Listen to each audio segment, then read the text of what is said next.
What's up, world? It's your boy, Coach EV, aka EV the Geeker, and welcome to another episode of the Geeker Report podcast, aka also Talking Hoops in the SIP on the Geeker Report podcast. So let me say that. I just got caught up, thought I was doing a podcast, but we're doing the Talking Hoops in the SIP. And I have my guys, Eddie Young, the easy one, and Talante Weber. What's up, guys? What's going on, Evie? How you doing? You need to tighten up over there, man. You tripping. You slipping today. Hey, you know what? You're exactly right. I'm like, what am I doing? I act like I don't know you guys. But it seems like, man, we ain't been on in a minute, you know. Wasn't the last time we've been on? It's been at least, what? Probably about 3 weeks. Has it been 3 weeks? It's been about 3 weeks. Man, so, you know, it's just like, I done forgot y'all. Like, forgot what we do. But anyway, definitely like, before we get going, shout out to our sponsor, Tatum & Wade Law Firm, located right here at 124 East Meat Street, right here in the beautiful city of Jackson, Mississippi. Tatum & Wade are serious lawyers who get serious results. I say if you want to get paid, go to Tatum & Wade. Listen, this is going to be a great show. We got a couple guys jumping on later. If you want to jump in, be one of our guests tonight, we're going to have special guests. Hit me. If you got my phone number, you can hit me or hit Talante or hit Eddie. We might put you on here to Zoom tonight. We might send you the link. We're going to be talking about AAU, transfer portal, just all different type things. AAU is in full effect right now, boys and girls. So we're going to be mentioning several teams, all the teams that we know. And make sure you hit me on the live chat. If we missed something, any questions that you want asked or comments, feel free to jump in on the live chat. So let's go in. This past weekend, I had the privilege of going down to watch. We'll start with the girls, little AAU. And on my website, thegeekyreport.com, we're going to be doing an AAU preview of all the teams this year and doing some write-ups and stuff like that. But on last Saturday, I drove up to Coleman, Alabama to see the Southern Star shootout. And we had several of our teams from Mississippi, and we had the Mississippi Bobcats, along with the Northeast Bobcats from Mississippi that was there. And then Alabama Southern Stars has several players from Mississippi, on their team. So we got a chance to see some of the Mississippi players. And Eddie, why don't you talk a little bit about the tournament, a little bit of the shootout actually, and just a little bit about how the Bobcats and Northeast Bobcats and different things, highlight some players you'd like to highlight, and then I'll come in and talk about some things as well. Well, first off, we also had another Mississippi group based out of, for the most part, on the the Warren County area. You had the NBA Lady Storm. Coach Andre's group was there as well. His 16 and under group was there. So a lot of representation from Mississippi. I thought overall it was a really competitive. And the Lady Gladiators, Brian Breland's group was there. That's correct. The Gladiators from the coast was there. So I guess they had a 17U group there, but anyway, I thought it was a really, really good tournament in terms of competition. Had a couple of national sports writers there that was following our group pretty well, which I thought was great. Again, those types of tournaments, we're going in not trying to, we're not measuring wins and losses more or less than us maintaining exposure. And then, we're not ducking competition. So we want to go out there and just see how well we are, how far we offer, and I thought stop right there real quick. You said something very important. Let's put a pause and the other stuff. Let's talk about it. I think that's a very good place. Let's talk about it. And I want Talante to jump in here. It's not about, and I want you to just, expand on this, but talk to people about when in choosing an AAU program or understanding what AAU is about. And really, we need to go even deeper. Travel basketball, exposure basketball. We need to even go deeper than just AAU because people really don't understand how important travel basketball is and exposure basketball. It is the number one tool, regardless of what anybody says, that colleges use to evaluate basketball talent. Do they use high school sometimes? Yeah, in addition, but they want the travel basketball because that is the cream of the cream. Are there kids that do get scholarships without playing AU? Yes, that is not the norm. That is very few get that. You have to play quality competition. And you said something. It's not about winning championships. It's about getting scholarships. So just expound on that, Eddie, a little bit. Let's talk. We'll go back to the teams. I want to talk about that.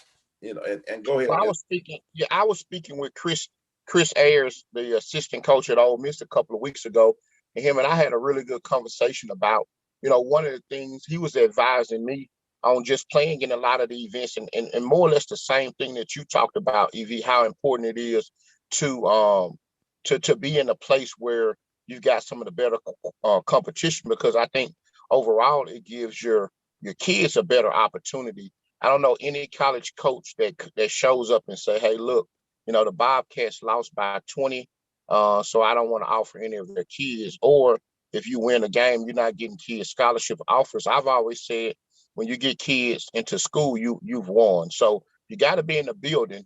And Dan Olson, I know, was one of the many sports writers that was there. I know you came up and covered it, and I actually spoke more with Dan Olson this weekend. ESPN, used to be ESPN analyst, and he's doing his own deal now. I spoke more to him this weekend than I've done in my 13 years of being around travel basketball. He was just really, really following our program. And so for us, I thought that was a really big win. I mean, we played some top teams and Southern Stars and a couple other Nike programs, FBC groups were really good. So our kid, for me, I liked the EV and Talante because it gave our kids a realistic expectation of what it's going to be like. And then for some of the ones who's never been on that type of circuit and played that type of competition, it's eye-opening for them. But through adversity, I've always said, adversity shows true character. So a lot of my kids that came back after this weekend, knows now, they understand how far they're off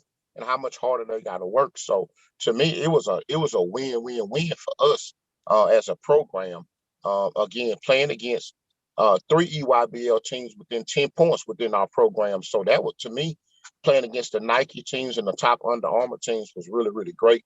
And our kids have gotten a ton of interest from college coaches that some of the programs that didn't get a chance to participate that particular weekend didn't get. So, I actually got calls set up for kids tonight throughout the program and stuff that, for schools that have watched the live stream.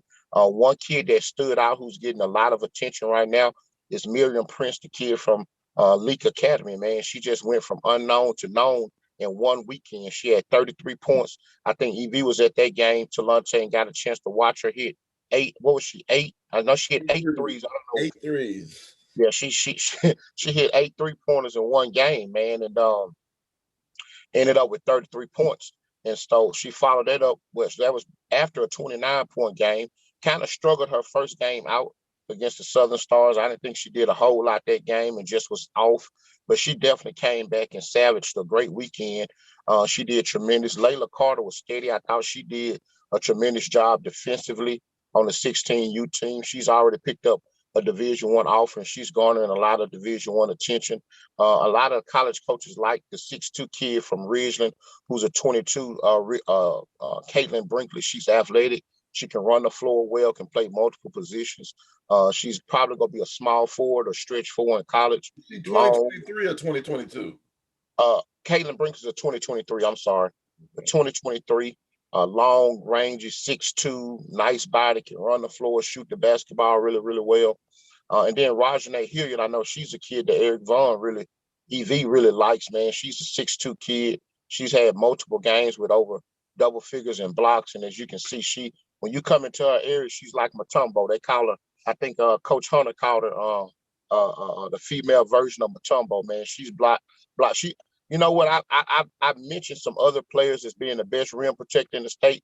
I think she's proven to me that she may be the best rim protector in the state, regardless of class. Man, she's got big hands, big strong body.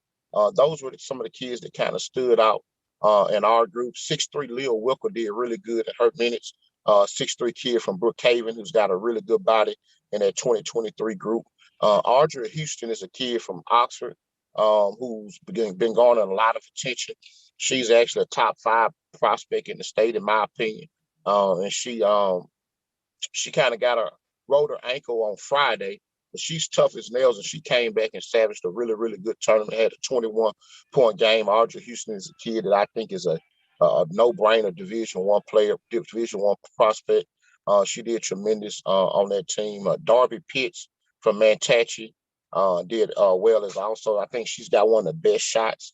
She's a 2023. So those were some of the 2023 kids from my program that I thought they did really, really well.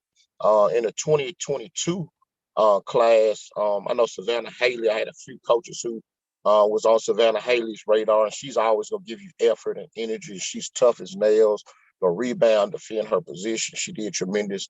Somalia Brooks, who has as many Division I offers is a lot of the kids in the state from Pontotoc. She played well as well.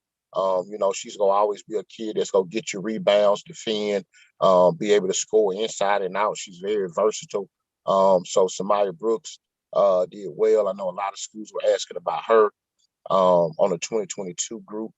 Charity Yates is a post player from Columbus who's starting to kind of garner some attention. She's got a nice body, nice mid-range game. I thought she performed pretty well this weekend. And then in our 24 class, before I passed to you, Talante, we had a really, really strong 24 group. I thought that was out there, led by Alana Rouser, man. In the Stars game, she had 16 points and 14 rebounds. We came up a little bit short, 49-47, which was a great game. Our two really, really good teams. And she really, really showed that she's not just one of the best players. She's the top prospect in the 2024 class, but she really showed that game that she's one of the top prospects in her class nationally. I think she's a top 150 kid, in my opinion. She can just do so much. She can rebound. She's relentless. You can't teach motor and heart and hustle, and she's got all of that. Taylor Felton played tremendous this weekend. She does what she do. She's just a guard that just can kind of get it done, can score. Inside, outside, man, she's got the floater going, nice jump shot, handled the ball well. She's always playing hard defensively, so that was good to see that. And then we also had a kid, 6'3" kid from Harrison Central, Anasia Carey, who's played mostly this weekend at the 2 at 6'3", ninth grader, man, who's I think has as much upside as any kid in the state of Mississippi, including Madison Booker and even Kelsey Andrews, just because she can handle the basketball and she's so versatile. She did some really, really good things also. Alexandria Kelly, Evie, and Jaleesa Claxton got calls too. The coaches really like their motor, man. They play one way, and that's hard as heck. Those two are what we call goons, man. They go get up in you. They go give you. And I like those type of kids because there's certain kids that you never know what you're going to get. But when you put Alexandria Kelly from Clinton and Jaleesa Claxton from Murray in the game, you best believe they go get up in your butt and they go give you a lot of energy, and they will embarrass you defensively. If you're not handling the basketball and your handles ain't tight, they go get up in you. Then Tootie Lockett finished the weekend with a really good game. Tootie Lockett is the phenom from Knoxville County. She had 21 points, I think 6 or 7 rebounds in the final game. We were able to win that game and leave the tournament with a good taste in our mouth. It's always good to try to win, to end the tournament on a win. So those were some of the kids from our program that I thought did well. I didn't get a chance to see much of the 2024 team coached by Nathan and KLB Johnson, but I know that they told me that several of the kids did really, really well on the 2024 group. Unfortunately, I was coaching, it seems like, most of the times when they were playing, but there's a lot of talent on that 2024 group. I know Carly Brock played well. Coach told me she did tremendous and actually kind of led them in one of the games there. And then also too, Reese Moore from Tishomingo played well, always performs well. She's a tough kid. And I actually, either you and I talked about Reese a couple of weeks ago about her ball handling skills. When I was in Tupelo, I was really impressed with how well she handled the ball. You and I was talking about because she played point guard, and I think her handles are good enough. With her size, I think if she projects and I think her stock rises. With her size, if she's able to handle that basketball and go from a 2-3 to being able to play the one. And I know there's been times that Kelby and Nathan has played her at the one. So those are just a lot of kids. I mean, so many kids did well, but those are some of the kids that I thought performed well. And I'm just proud of the program and proud of the opportunity that our kids had to go out there and compete against, several EYBL teams and some of the top teams in the country. Delonte, talk to us a little bit about your thoughts in what AAU means to you and what people should realistically expect to get out of AU, and as far as colleges and from a college perspective, and that what we talked about a little bit along with what Eddie started out talking about. Well, for me, it's two different sides. Like you said, you have travel ball. You got local teams, and then you have teams that are sponsored, and then you have the teams that are in the middle that aren't sponsored, but they still go to good events. Honestly, we just got to be realistic, and I think once we get to the high school level, you really have to start to be realistic. If you're not putting in a lot of work throughout the week, chances are you probably need to just play on a local team. But if you are serious about playing ball, you know what I'm saying, you put in a lot of work, you take it really serious, you should look for the middle level teams and the upper level teams that might play on the shoe circuit or on a good circuit that just have college coaches. And for kids, you have to do your homework. I did a tweet about that a couple of weeks ago. Parents have to do their homework as well. You have to find a team that has a great track record. If you're not like a Nike team or Under Armour or Adidas team, you have to see, have they put kids in college? You know what I'm saying? I see a lot of our Mississippi kids have went out of state to some programs. I know a lot of them are playing with the Hawks Elite out of Alabama. Coach John, he does a great job of getting those guys scholarships every year. So he has a great track record. He has at least 5-6 D1s every year. But yeah, in terms of that, man, you just have to find the perfect fit for you. If you're not getting a lot of playing time on those upper level teams, chances are you probably need to find a middle level team if you are good enough to play. They go to great events. Like this weekend on the boys' side, we had quite a few teams from Mississippi that went to Atlanta, and kids put on a show from every level, like Magnolia Pressure, the House. Some of the kids who were playing with CP25 out of Alabama, like Tremaine Dixon, Jabbar McGee. Those guys are putting on the show. And I seen even Justin Young from Hoopsie, he tweeted out he was really impressed with the Mississippi kids that came down and played. So they've been doing a great job. The kids have been doing a great job. The teams they've been playing for have been doing a great job of giving them a platform to perform on. And also the guys, I don't think Hubbard played this week. I think he was hurt, but Kamani Hamilton played really well. He picked up an offer from TCU today, actually. So those guys are doing a great job playing at that level. And it's only going to help us progress Mississippi basketball, and we have guys to actually go out there and show good at these big time events. When you mentioned a key thing about progressing Mississippi basketball, what is your, and we'll get back to Eddie on this, but let's ask you, because it's the big elephant in the room. We talk about this, and I have been a major proponent. It's no secret that part of the reason that I really I know the Lord brought me back to Mississippi. Part of it is, to be a part of a revival, a spiritual revival that I do as well, a street revival, and that we've started back since June. We've been on a pause the last month. But I believe also that even, I haven't lived in Mississippi for 35 years when I moved back in 2016. But everywhere I lived, if it was in Indiana or North Carolina, wherever I was at, I was always looking in the Clarion Ledger online, seeing about Mississippi. I mean, I've always been cheering for my Mississippi people.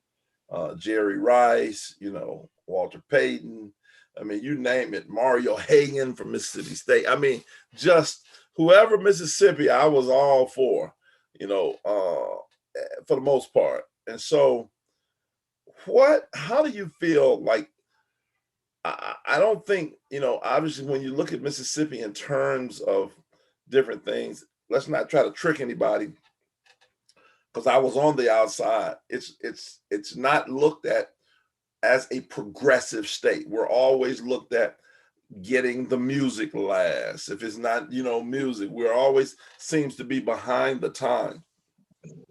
And when I identify Mississippi basketball players, I think that we have very good athletes, but we're not as good on the skill set side. Like, I coached in Indiana, was around trained kids in Indiana for 20 plus years. And in Indiana, the one thing that they had was a lot of the kids were really skilled, but not as athletic per se. They took, if you look at, they took basketball really serious. 7 out of the top 10 high school size-wise gyms are in Indiana. I mean, you got the number one gym in Indiana seats 10,000 people, and 7 out of the top 10 in the whole country are located in Indiana. Like, I remember I lived in Fort Wayne, which is the second largest city in Indiana, and I remember when they built a new a school I used to coach at called Southside, and Southside only held, on the new Southside gym, probably holds about 2,500 people. That's a small gym, in Mississippi, in Indiana. So, but when we talk about progression in the state, what do you think we have to do to continue to progress as a state on the basketball side? Because we're not, like you just said, there's a couple of our top players who have gone outside of the state to play in other AAU programs. Is that a big deal to you? Or how do we combat that and keep our kids at home? Because, in reality, you would think we care more about our kids than we should, than let's quote unquote outsiders. Because let's face it, when I was in Indiana, there wasn't other teams coming in getting, there was no, Illinois wasn't getting the best players in Indiana. They was getting a few, but the best players kind of stayed in Indiana. In most states, they kind of stay in their state, the best ones. How do we, what's your thoughts on that? And just, the progression is, how do we progress as a state in basketball? Well, it's kind of like you said. Yes, we have great athletes. We probably have some of the best athletes probably in the country, in the world. So Mississippi does have great athletes. But like you said, the skill set, and that can come from a variety of reasons. But I think the main one is kids don't really have anywhere to practice and play at. You know what I'm saying? Like, in those cities, they're playing basketball like every day. And if we take into account, if you look at football, you can play football outside. You know what I'm saying? You can play basketball outside as well, but kids here, they play football all the time. So that's why we have better football athletes than, per se basketball, because they don't have gym access. You don't have a lot of kids being like, hey, let's go to the gym and hoop. They don't do that here, from what I've seen, especially not in our area. Maybe they do it in Jackson. I don't even know if they have anything outside of the NBA center to go to, but that's what I see on that. As far as like kids going out of state, I mean, we have some AAU teams. We really don't have a lot of AAU teams, so I'm gonna take that back. We really don't have a lot of AAU teams. Like on the girl side, if you look at it, what did y'all name, like 3 or 4 of them, like legit AAU programs in Mississippi? So that's not a lot, and on the boy side, it's really not a lot as well. So it's a variety of things that can go into it. And on the boy side, there's so many people that play, there's just not enough teams to play on. So you know what I'm saying? Like in North Mississippi, you have the House. I know you got Mebo down. Mebo is on the Nike 15-16. So you got for high school, you got NBA. So it's not really a lot of teams to play for. And by the time, if you're really good, most of those teams already have their players that they're going to keep anyway. So they're not really letting a lot of new people in. So if you do bloom, you might pick up maybe one new player every year, maybe. So you know what I'm saying? If you do get good, sometimes you got to go out of state because there's just no room for you on the teams in state because they already have the players that they like. So, and I think that's what a lot of the parents run into, where they feel like their kid probably won't get a lot of time because the coach thinks he's better. Well, the players they have is already better than him in state, so they don't really need him. So I think that's the problem we found with a lot of these teams. Eddie, jump in. What's your thoughts? Well, first of all, I do agree with both you guys in terms of facilities. Really in the rural areas, the Delta, the area I grew up in Southwest Mississippi, just really outside of maybe the central Mississippi area in the Gulf Coast and the DeSoto area with the Hernandos and the South Havens, there's just not a whole lot of facilities for basketball. Now, I know Oxford is building a big complex, and I've been talking with Erica Sisk about that. So that's going to be good for kids in that area, but and maybe even they're talking about maybe looking at doing something in Tupelo or something. But I just think that that's where we kind of are a little bit behind in terms of the development. Also, too, a lot of the high school coaches are overextended in Mississippi. And what I mean by that is a lot of high school coaches are trying to do track, they're trying to do softball, they're coaching their offensive coordinators for football and girls basketball. So I just think overall, I just don't think that there's a lot of emphasis. And I'm speaking in terms of the girls basketball side. On the boys basketball side, boys basketball is pretty big, and Jackson has always been the mecca of basketball. The Gulf Coast has always had some really good teams. So per capita, a lot of people don't know this, but Mississippi has more professional athletes per capita than any other state in the country. And professional athletes, meaning your big sports, baseball, football, and basketball. And for football per capita, for years, for over a decade, we've had the most athletes in football. So when I think about what you said, Evie, when I go out of town and I see certain kids playing on out-of-state playing with out-of-state programs, and you have quality programs in state, it is discouraging. And it's not that I'm getting down on the parents or the kids for making those choices, because this is America. You're able to decide to do whatever you want to do. But I look at some of the. Oftentimes I'm looking, and I say to myself, for example, our 2024 group lost Talante by 2 points to a darn good 2024 Nike EYBL team that's beating a lot of 23 teams, and that's beating a hell of a lot of good 2022 teams, right? And we lose by 2 points, and I'm sitting there saying, like, there's a Mississippi kid who I could walk to her house. Like, the kid lives in my neighborhood, right? And I've always got, my thing is, here's my thing. For Kamani Hamilton, who went out of state, he got a scholarship offer from TCU.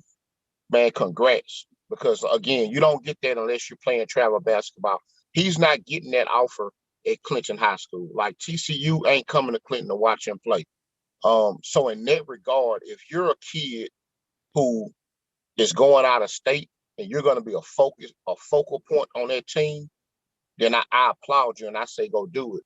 But if you're leaving out of state and you're not the guy or the girl, then that's when I think it becomes a problem, because you're only, at that point, you're a role player for other kids, if that makes sense to Lante. In other words, if I'm recruiting your brother to come play out of state, because let's be honest, EV, I have out of state kids. I mean, the kid from Louisiana, you love, you know what I'm saying, from Monroe, Louisiana. So I have out of state kids in my program. But those out-of-state kids, when they come in, they're the focal point of those teams. Talante, if I'm recruiting your brother to come play for me, and I have an out-of-state program, you need to know when he leaves out of state and he's gonna make that sacrifice, he better be the one or the two option. In other words, Booker's the number one option. She's a top 10 kid in her class, maybe a top 5. Hell, she impressed me so much sometimes. I think she may be the best player in the class, in the country. Like, there's sometimes I see Madison Booker, and I don't think there's a damn kid in the country better than her. Sometimes, right? So in that regard, heck yeah, if she's in California or wherever she's playing, you understand it, you get it. an opportunity to play on the EYBL circuit, there is no substitute for that. My issue is there are so many boys and so many girls that are leaving the state and programs that they can benefit from, driving 5 and 6 damn hours one way, which is 10 to 12 hours round trip to come off the bench.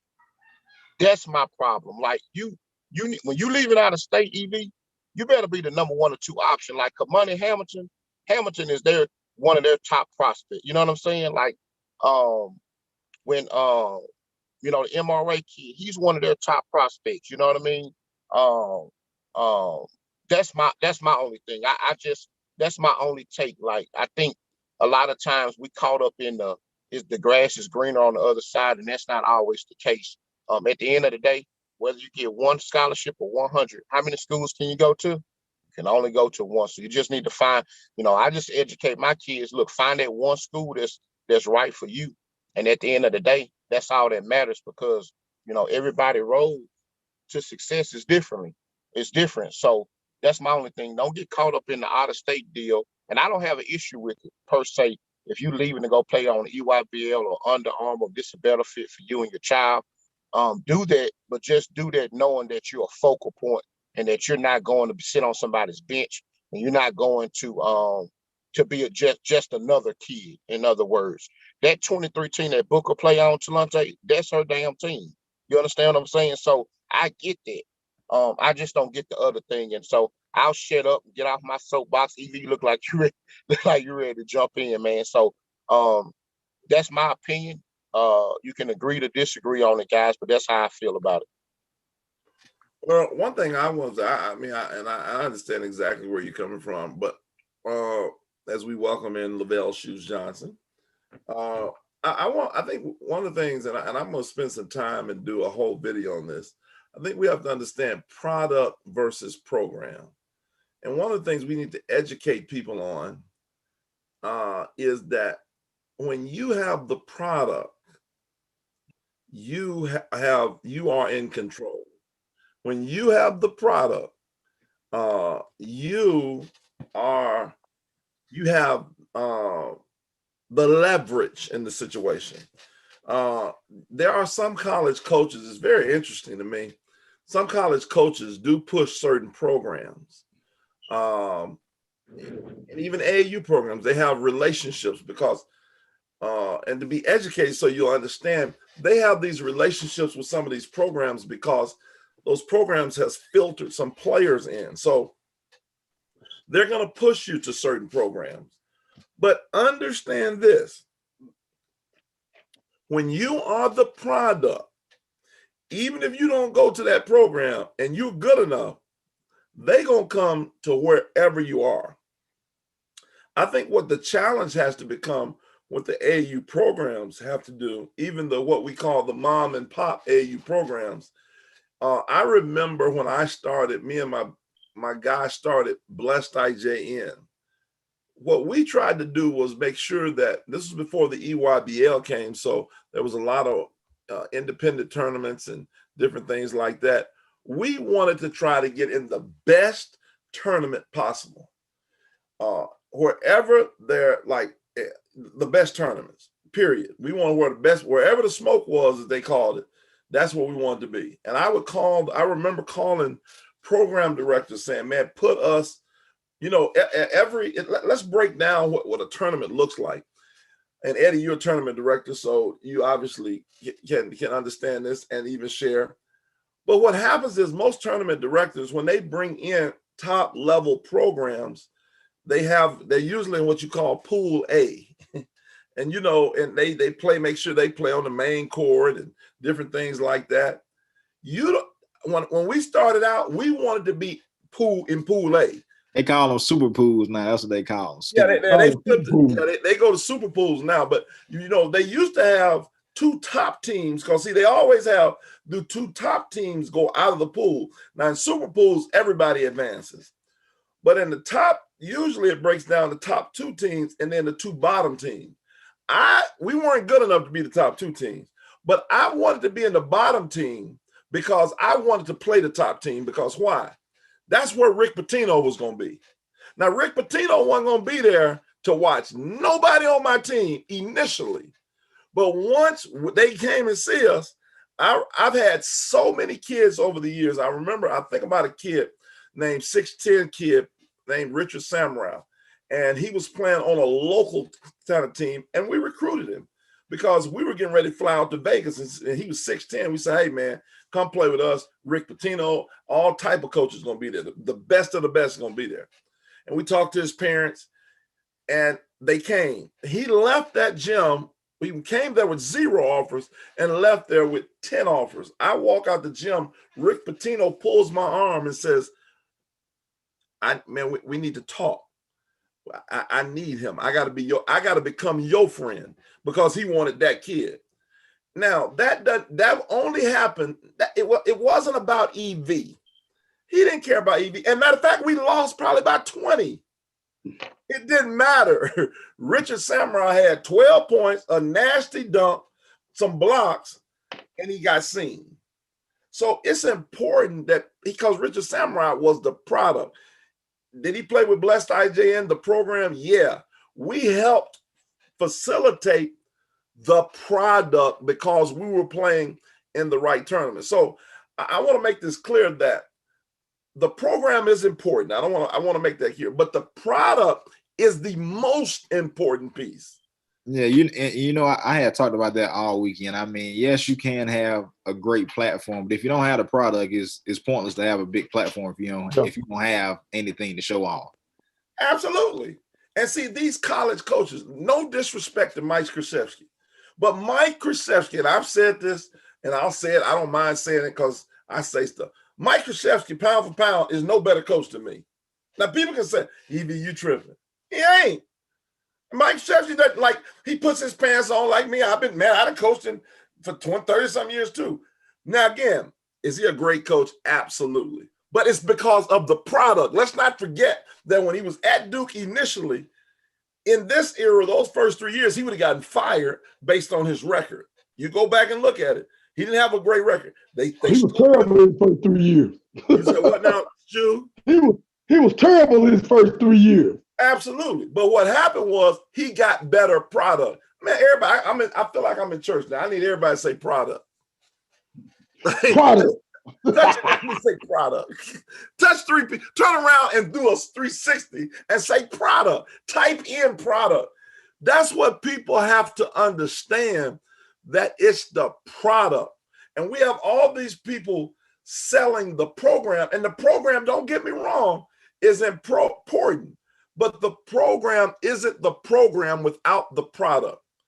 So I think we just have to understand that. And what we have to do, and I say we, those of us who are program directors, and this is why I've been pushing so hard, and you guys know, all of you know how I am pushing so hard for Mississippi, because I think we have a unique situation where if we all would work together, then we can put together,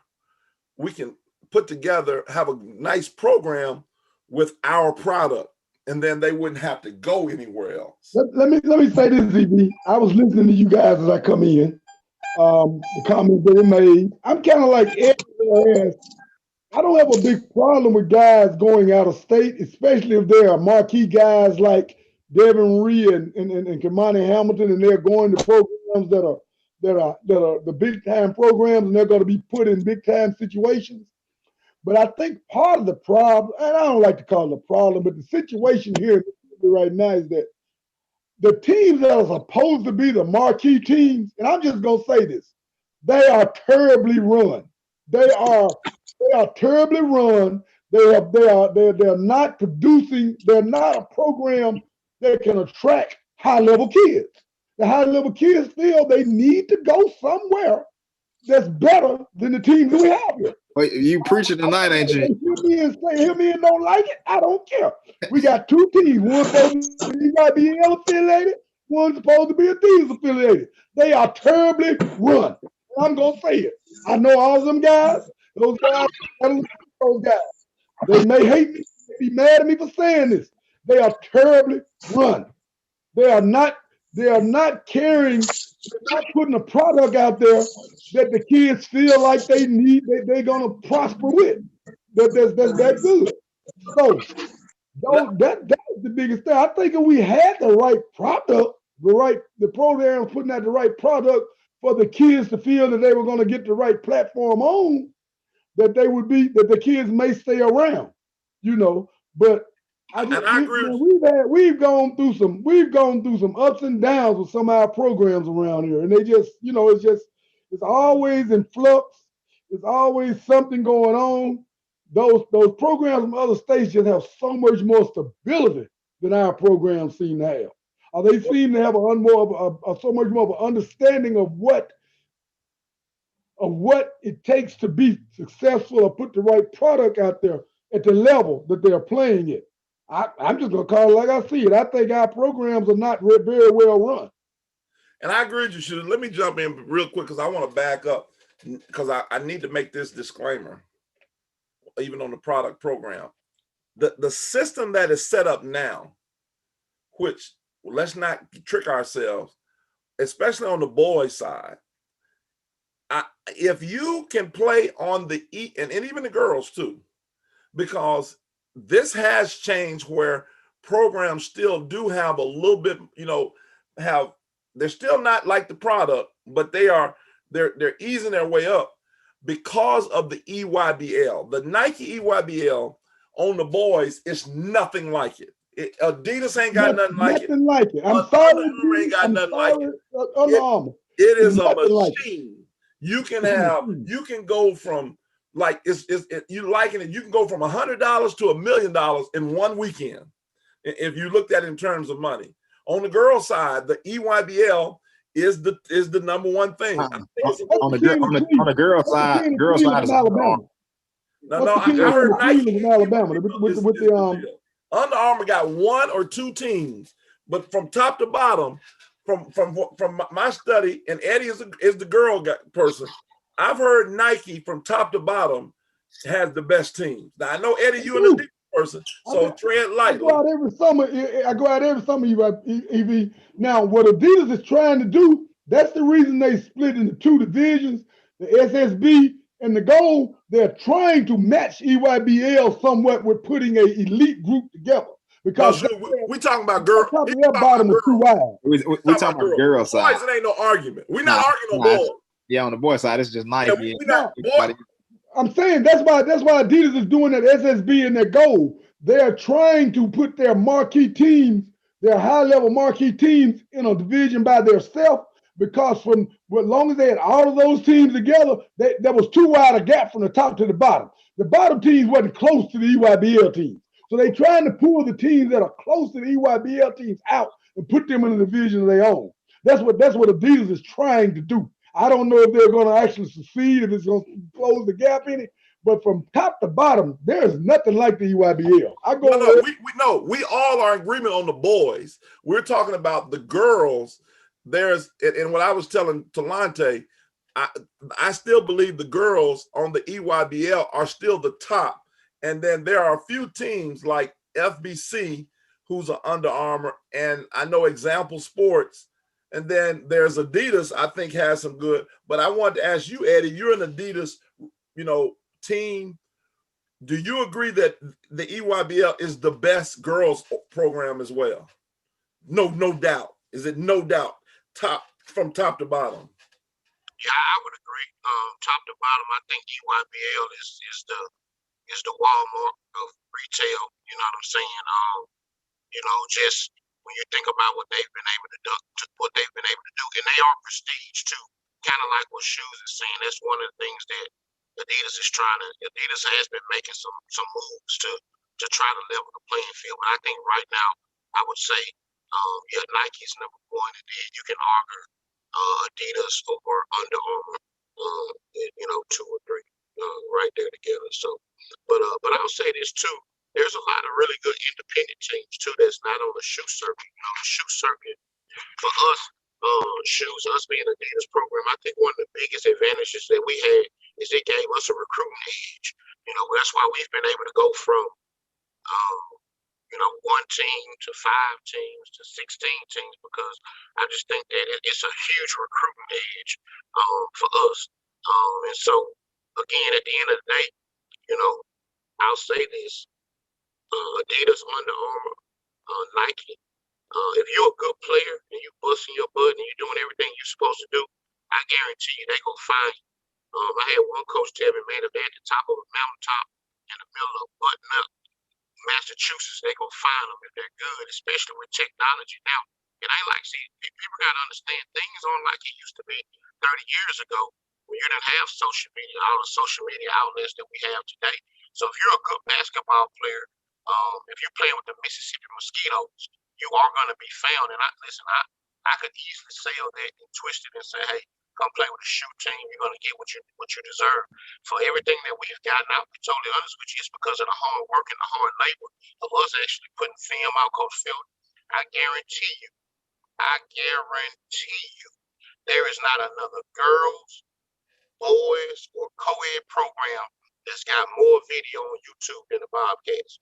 Period. It ain't even close. Coach Felton has done a tremendous job, and I hope he gets on the show today. Yeah, if you Google NBA Bobcats or Bobcats program, there are hundreds of videos of our kids.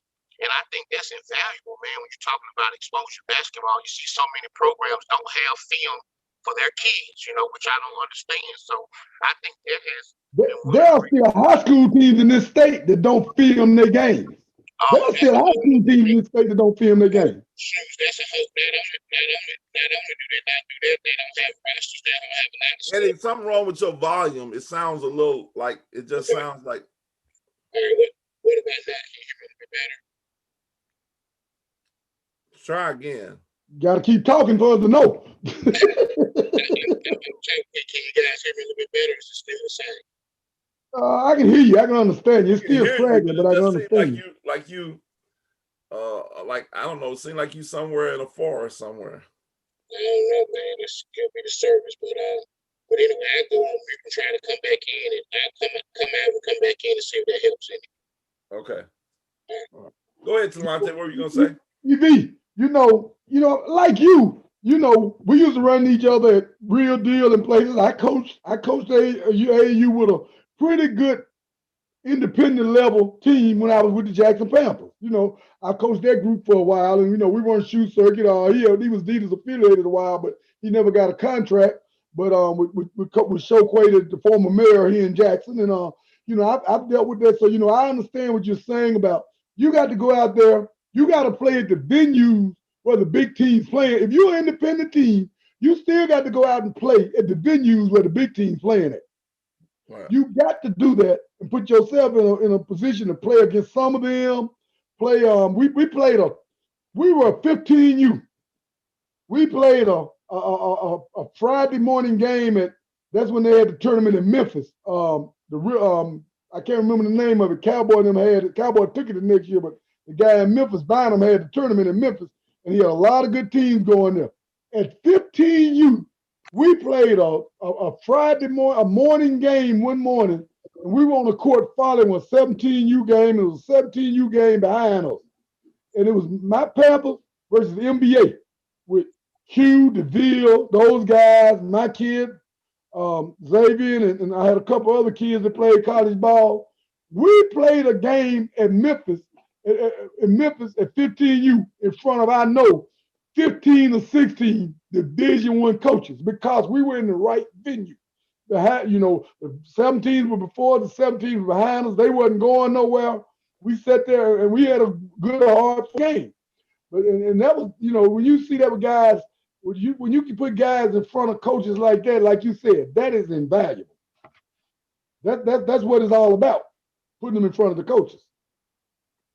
I agree, and that's why, and again, for the AAU guys, I know we catch a lot of flack because, they say we want all the attention, but no, it's not that. It's just, to be honest with you, in a weekend, like you said, shoes, that's one game. But how many you play 5 or 6 games in a weekend? There's an opportunity for a kid to be seen by 30, 40, 50 college coaches in one weekend, man, and you can't put a price tag on that for and that's just one tournament. So again, like I said, I just think that summer basketball has its place. I know there was some talks a few years ago about trying to get away, trying to do away from AAU, and NCAA was trying to make their mark on certain things. But I just think it's too much of a giant now, and it's going to be around for the next several. I think AAU has kind of fallen to the wayside. I think with the EYBL, the Adidas circuit, the Under Armour. Let me be clear, Shoes. When I say AAU, I'm talking about travel ball, because we still say, we still consider AAU, you know what I mean? I over the last few years, I've made it a point to use the term travel team ball more than AAU. I make it a point to use that because I definitely try to differentiate between the two, because AAU was an organization, and they used, the AAU National Tournament and the AAU Super Showcase were very big at one time. Yes, it was. They've leveled off. Don't that many teams go to nationals anymore. The Super Showcase isn't big. And really, the thing that shot them in the foot was EYBL, Adidas, and Under Armour having their tournaments and doing their nationals, doing their championships. That's kind of just, AAU is kind of just falling. AAU is kind of falling by the wayside. But I mean, with the travel team ball right now, it is with a Nike and Adidas and Under Armour being what they are, they can't get rid of it. They'll never get rid of it. They try to keep policing. Yeah, what you're saying is true too. I think AAU took for granted what was going on with the shoe teams, and I'm gonna tell you something. In life, you can't ever get complacent and feel like, okay, heck, the Roman Empire fell, right? So even in America, we think we invincible, but God showed us that we're not invincible. Look at what we just went through in the last 4 or 5 years. So I'm gonna be honest with you. I was in those meetings because I was the USSSA state director, and so when I was the USSSA state director, all of the AAU guys courted USSSA state directors and converted us to regional directors for AAU. And so when they did that, I was in those meetings and I listened how arrogantly those guys talk. And I knew, I was like, no, they just don't realize that they're about to lose this thing. Like they were spinning their wheels and they didn't even realize how close they were to falling. And then it just collapsed, like you said. Then that's just because they thought they were invincible and, they were AAU. And so AAU Super Showcase and Nationals was the place to be. It was the place to be last weekend of July, and it just fell off the map. Nobody cared about going out there anymore. Yeah, it probably, AAU used to be big like 10 years ago, like in the 2010 era, like 2000, 2010, AAU was big, but then you had like scouting services that came in and started doing. I went out there a bunch of times. It was going on then. I remember when Bradley Beal and Rivers and those guys were out there. It was big. That's like 2011. 2011 was really big in like 10 and 11. Starting about 12 or 13, it started falling on off. Yep. 12 or 13, it really started falling off. Yep. I agree. Yeah. Cora, jump in. You got anything? Cora, Cora, you're, obviously you run the DC Bucks, which is pretty much an independent organization, really good. Y'all got several teams that plays, and you got some very talented. Talk to me about maybe you can add about why you feel like it's so when you have to go against and recruit against the EYBL teams and the Under Armour teams and the sponsor teams. Tell me some of the challenges that you may face as an independent director. Because I mean, as an independent, you feel like I right now I might be independent, but when I'm in that spot, everybody in the area will be wanting to play for you. Mm-hmm. But you just have to work harder. I feel like if you got the product, like you said, if just say if Buffalo Wild, I'm just throwing names out, Buffalo Wild Wings, whoever, Dollar General sponsored our team and I had the funds, right? Then I go out here and say, everybody, you free. And I got all the top kids because I was able to relate to them and recruit them tough, which I think could happen because I have done a good job doing it while being independent. If I had the product with no name on the front of the jerseys and we go play in the top events and we beating everybody, what's the point? What's the point of the EYBLs and all that if you got the top kids in the state? And I think parents don't realize that. And I think a lot of the dudes that run them organizations don't realize that. Like if somebody came in and did that and pulled them kids, like we can go to the tournaments and blow you out and have just one team. Like, I mean, they'll be all of them begin Division I scholarships. What would you left at? It seemed like,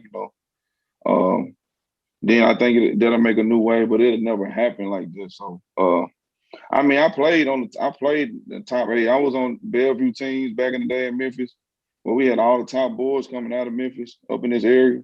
I played on before it was an EYBL, played for Easterwood, Coach Easterwood up here in Memphis, with the Memphis Y. When they used to have their thing, Coach JJ, that's at University of Memphis right now. I played with all them top guys. And guess what? I mean, everything is political and everything is business. So you got to find the right spot for you. So you, like you said, you got kids that go out of state and they just role players. I ain't gonna say you're wasting your time, but if you think you're gonna go out there and be the marquee guy, you might have to reevaluate yourself and maybe find something in the state that's going good and kind of, be bigged up and taken care of. Because like I always say, I can't take care of a kid that's not in my house as well as I can a kid that's in my house. So that's a good point. I think one thing too, we have to identify. This is one thing I noticed about Mississippi, and I've talked to you, Cord, and I've talked to Eddie and Talante. I've talked to all you guys a little bit about this. There is we have most of our kids want to stay in a 3 to 5 hour radius of home. We don't have too many kids that, and we don't have too many college programs that are recruiting our kids outside of that 3 to 5 radius range, or maybe 6 hours if you want to put it that way. UCLA is not coming into Mississippi unless they see Deshaun Ruffin out on the EYBL, and Deshaun Ruffin or Kamani Hamilton has reached out to UCLA and said, hey, I want to play at UCLA, because the coaches are not going to be spinning their wheels to get a kid, because I talked to coaches about that. They said, man, this kid, he want to come from Mississippi. Well, there are a few kids that will go anywhere, but most of our kids, especially, now guys, in my opinion, will be more open to going all over than girls. Would you agree with that, Eddie? Girls kind of like this, are more homebodies. I would agree with that. Yeah. What about you, Corey? You seen that girls kind of are more like in that 3 to 5 hour radius? Yeah, for sure. Most of them ain't going far. Right. So now what I think we have to be strategic in what we do as far as even the programs. And this is what I'm talking about. When I say coming together, yeah, we can have some where we all come under one umbrella. And then, I know everybody, because I branding is important. It's no secret that I want the Geeker Report to be known all over the world. No different than Talante wants Southern Sports Platform to be known all over the world. No different than Eddie wants Mississippi Play Sports to be known all over the world. No different than Shoes want Mississippi Hoop Report for every college to pay him to, as a scouting service. No different than the DC Bucks to be known all over the world. So everybody, no different than Walmart, no different than Kroger. So let's get out of the geek that's not important. It is, and it's okay. It's okay. We have to understand that it's okay for us to want that. It's okay for us to have that. What we have to understand is, how can we, because everybody has used this moniker, we want what's best for the kids. They said in every state, everybody that's working with kids, man, let's just do what's best for the kids. And then in reality, when it's time for what's best for the kid, I'll give you an example. Kamani Hamilton, let's say he was playing for my team. I had a blessed IJN team. And we weren't in this era. If we're in this era, and Talante had the EYBL team, and I raised Talante, I raised Kamani. He's my kid. But I gotta be honest, even though it's my product.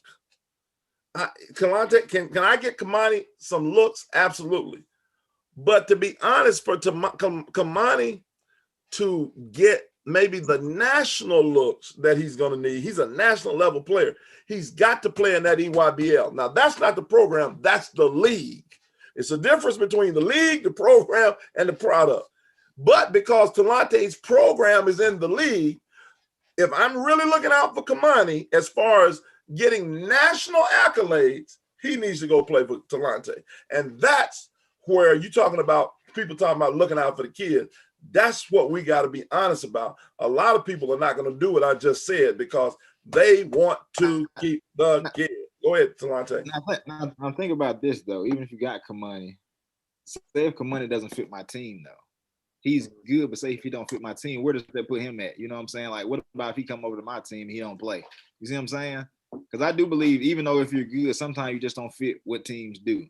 I agree with you, no question. I mean, you can't argue with that. And if he doesn't do that, then we need to figure out he needs to either stay with me or figure out another EYBL team. Because see, most times there's another program, you know, let's like in this thing, and this is where we got to do what's best, you know, because let's use Kamani for example. If Team Thad is not the right fit, then he need to go to Team Live On down in Louisiana, who's the other EYBL team. Because back in boys, and I would say even in girls, like as Madison Booker for girls is in an EYBL program where she's going to get national level attention. At the end of the day, that's just as Jim Carrey said, what it's all about. That's how the cookie crumbles. Kamani Hamilton is already getting national level attention. Now, I think what we have to do is, because if one thing about this and one thing about these Nike teams and Nike and Adidas, if we have the product, Nike will talk to us. That's where another piece, if we come together with the product, Nike and Adidas and Under Armour, they coming to the product. Everybody's coming to the product, and that's what I'm trying to get us to understand. Programs want the product. Coach Yo at Ole Miss, Coach Nikki McCray at Mississippi State, Coach Ben Howland, Coach whatever the coach at the Ladner at Southern Miss, they want the product. Now, they may like FBC, they may like so and such, but they like the product more than all of them. And if we come together as a state with the product and have, like you say, shoes, it's important. And this is what happens all over the country. I've traveled all over. When you have the wrong people in positions, it costs everybody. Yeah. And especially the wrong people when they think they're the right people and they're really the wrong people.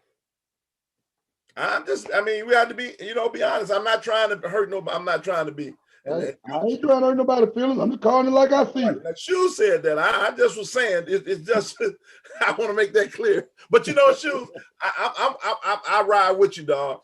I can ride with you. At the end of the day, they say around him, blame Shoes. Well, blame me then, doggone it. I don't care. You the elder statesman. So at the end of the day, but I'm gonna rock with you, Shoes, because truth is truth. I mean, it is. I mean, you got. I think we shoot ourselves in the foot, though. Yeah, I think we shoot ourselves in the foot labeling kids that early that they D1 and stuff like that. I mean, you can project our problems here in Mississippi, but we label. Now I'm gonna disagree with label that. them. We're gonna have a disagreement with that. I ain't saying it's not no D1 kids though, DB. I'm saying that we label them early, and then they get on your team. They don't pan out to be that player. They ride the bench. Now they're gonna leave the state. You understand what I mean? Because now it's not that many programs in the state. So if we only offering a certain amount, they go to your team. You said they was a D1 kid. They're not a D1 kid. Now they going to get that D1 attention that somebody else might feel like they. Well, now they're gonna just chase that, Well, here's the thing, and I've changed over the years. I used to check. Let me just tell you, and this is why I try to. And I agree to a certain degree what you're saying, but I disagree in the sense we label kids too early. we label stuff all the time in our lives. You know, we try to get stuff before, you know, like if we would have picked Bitcoin before it reached 55,000, which it is right now, if we'd invested $1,000 when people were saying that it was $100, we all be millionaires right now. So for me, I don't have a problem as an evaluating saying about a kid that if this, and this happens, he should be a Division I player or she should be a Division I player. I don't think anything's wrong with that, because I think coaches, the best coaches of schools are the best evaluators, and they got to pick those kids early enough. That's my thought process. I don't think that saying a kid is D1 when and I think what we got to break down, and I don't think this is what people see when people hear D1, the first thing that they hear is Ole Miss and Mississippi State. They don't hear Maryland, Baltimore County. They don't hear Loyola of Maryland. They don't hear that. They don't hear Mississippi Valley State. Well, they do here in the state. It's 334 Division I programs. So if I say a kid is Division I, I'm not just talking about Ole Miss or Mississippi State or Duke or Kentucky. I break that thing down and said, and y'all have all heard me say this, man, they can play in the SWAC. They can play. I do it too. I mean, I'm gonna do it too. I'm gonna say a kid D1 in 8th grade or whatever the case may be. But at the same time, we still shoot ourselves in the foot with some of them, because some of them, their parents gonna think that they always that D1 kid. Don't matter if they don't put in D1 work. No, they got to put the work in. So, I don't think there's anything wrong with saying I think he can be a D1 player early. Okay. Yeah. But I think you still have to temper it with, okay, he got to put the work in. Okay, he still got some development to do. Okay, we got to see how he's going to develop. It's no at the 8th grade, you cut and drive that just going to be there. When we say you're a D1 player in 8th grade or 9th grade, that means you have the potential to be a Division I player. You have some talents that we can see translating to the Division I level. But you still got to keep developing. That's what happened. So many of them, you know, marginalized. So many of them settle for not enough development, and then they get caught up in the trap because they're hearing it and they think they made it when they haven't made it yet. That's the key to give them their credit without having them thinking they made it too early. Yeah. But for me, I think it's a hard thing to do. I just feel a lot of them don't even even the parents, they don't really understand what that stuff means anyway. You know what I'm saying? Right. They're not educated enough on recruitment and stuff to really understand what is a Division I player, what is a D2 player. You know, I don't think they have a strong understanding for any of that, to be honest with you. I don't either. I agree with you on that. That's exactly right. I also before I talk, if you go ahead and welcome Chucky, what do you say? Go ahead and get. What do you say, Chucky? What do you say, Chucky? Welcome. Hey, look, for me, I think a lot of parents have, and it's probably across the board, have an unrealistic expectation of their child. I release my rankings, and I promise you, I never get somebody that called me from a different area say, hey, Coach Young, there's a kid I think should be higher on your list. It's always somebody who has a ties, whether it's a high school coach or a parent. So I think oftentimes we just as parents, we always think our child is better than what they are. You know, a comedian said once, he said, you know, quit telling these 1-year-olds, you know, at the family reunion, you telling everybody your baby's so smart. You got a 1-year-old. She's so smart. He's so smart. You say, yeah, that baby's smart. Saying goo goo gaga until you put her or him in a room with a bunch of 1-year-olds and they saying complete sentences and your baby saying goo goo gaga. So I think that happens a lot too with our kids. They're good in their area. Everybody in the barbershop who told them how good they are. They're in these little small towns, and then they go out to tournaments like we played in this weekend, and they realize, they have that aha moment where they're like, damn, my child ain't as good as I really thought. And so I think that's what exposure does. It's two things that happen. You're either getting the proper exposure or you're getting exposed. And so for us, you're right, Talante. We do have to educate these kids, as well as myself and Coach Felton and Coach Hobart and Corderis and his staff, having to educate these parents on when choosing the program. Make sure that you're choosing the right program for people that's gonna put you in the right in the best position. And just to piggyback on something EV said earlier, I know I'm jumping around a little bit, but one of the misperceptions, and it's almost like a lot of the college coaches that I talk to, I'm not sure on the boys' side, but on the girls' side, a lot of them have this mentality that we're just gonna get most of your Mississippi kids out of JUCO. To me, there's too many colleges in Mississippi. I believe, and I'm not sure on this, y'all can bag it up or Google it, but I think Mississippi has more JUCOs than any other state. I believe that's right. Okay. I believe we do. Maybe not Texas, but Texas is so much bigger than Right. But we've got more JUCOs than the law should allow. Essentially, in my opinion, I think we got 2 schools in SEC when we really should have 1. We've got 3 schools in SWAC when we really should have probably 1 or 2. You know, we got Valley, Alcorn, and Jackson State in the SWAC. We've got USM, Ole Miss, Mississippi State. For a population of 3.5 million, I just think we got way too many colleges. I mean, we got so many D2s, so many JUCOs. And so a lot of the colleges, what I'm getting guys from colleges that are beyond that 4, 5, 6, 7 hour radius, they're not really taking it serious, because they know that these kids are going to be pulled from so many different angles. And it's so many, and it's so many JUCO coaches, so many people that's pulling at them to the point where it's just going to be hard to get that kid. And why waste a whole lot of time recruiting that kid? So where they used to something I'm flabbergasted by. I cannot understand the appeal of the JUCOs for our kids in this state. It's hard for me it just doesn't resonate with me. They kind of appeal of the JUCOs with our kids in this state. It's just programs. You think about it. They got parents or uncles and stuff that probably went to JUCO. So you know what I'm saying? It's kind of like it's just a cycle. They just move along and do the same thing. I was talking to a parent this weekend.